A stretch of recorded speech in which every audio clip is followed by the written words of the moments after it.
Acting নয়, over acting, তাও আবার বলে বলে।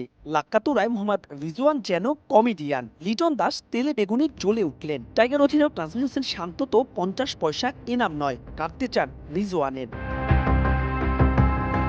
আসলে হয়েছিলটা কি?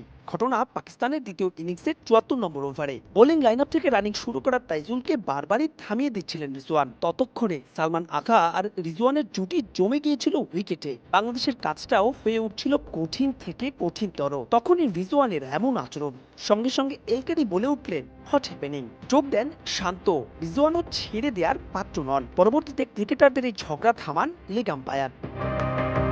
অবশ্য তাতে থামানো যায়নি বাংলাদেশ দলকে। প্রথম টেস্টে রিজওয়ানকে লিটনের স্লেজিং ভাইরাল হয়েছিল নেট দুনিয়ায়। তবে এদিন রান পাওয়ায় লিটন বলে উঠলেন, দলে যেহেতু জায়গা পাকা তাই তো ওভার অ্যাক্টিং করে যাচ্ছেন। রিজওয়ানও জবাব দেন বাংলা ভাষায়, ভালো ভালো। অতীত থেকে বর্তমান টেস্ট ক্রিকেটের স্লেজিং যেন একটা মোক্ষম অস্ত্র, যাকে শিল্পের পর্যায়ে নিয়ে গিয়েছিল অস্ট্রেলিয়া। শীর্ষদের এমন কাণ্ডে কি গর্বিত সাবেক অজি তারকা শন টেট? বিপরীতে পাক ব্যাটিং কোচ কৌশলেই এড়িয়ে গেলেন বিষয়টা। I don't know what was said, but I enjoy it. I mean, I'm Australian. So, yeah, that probably says it all. I love it. I think there's got to be some argy bargy.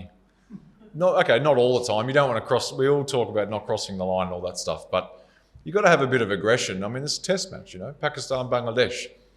I think for the fans, I think for all of us, you want to see some passion in the game and some guys in a contest trying to get each other out, whatever it is, trying to stay in the contest. So I love it. I don't know exactly what happened, but these kind of things happened in a test match, and I don't think there was anything serious. লাক্কাতুরায় পঞ্চম দিনের প্রথম সেশনেই হয়তো শেষ হয়ে যাবে Sylhet test. তবে নিশ্চিত রয়ে যাবে রেশ। সঙ্গে শেষ দিনেও হয়তো এই কথার লড়াই ছাড়িয়ে যাবে আগের সব মার্কেই। মাহবুব বিমল, স্টার প্লে, সিলেট।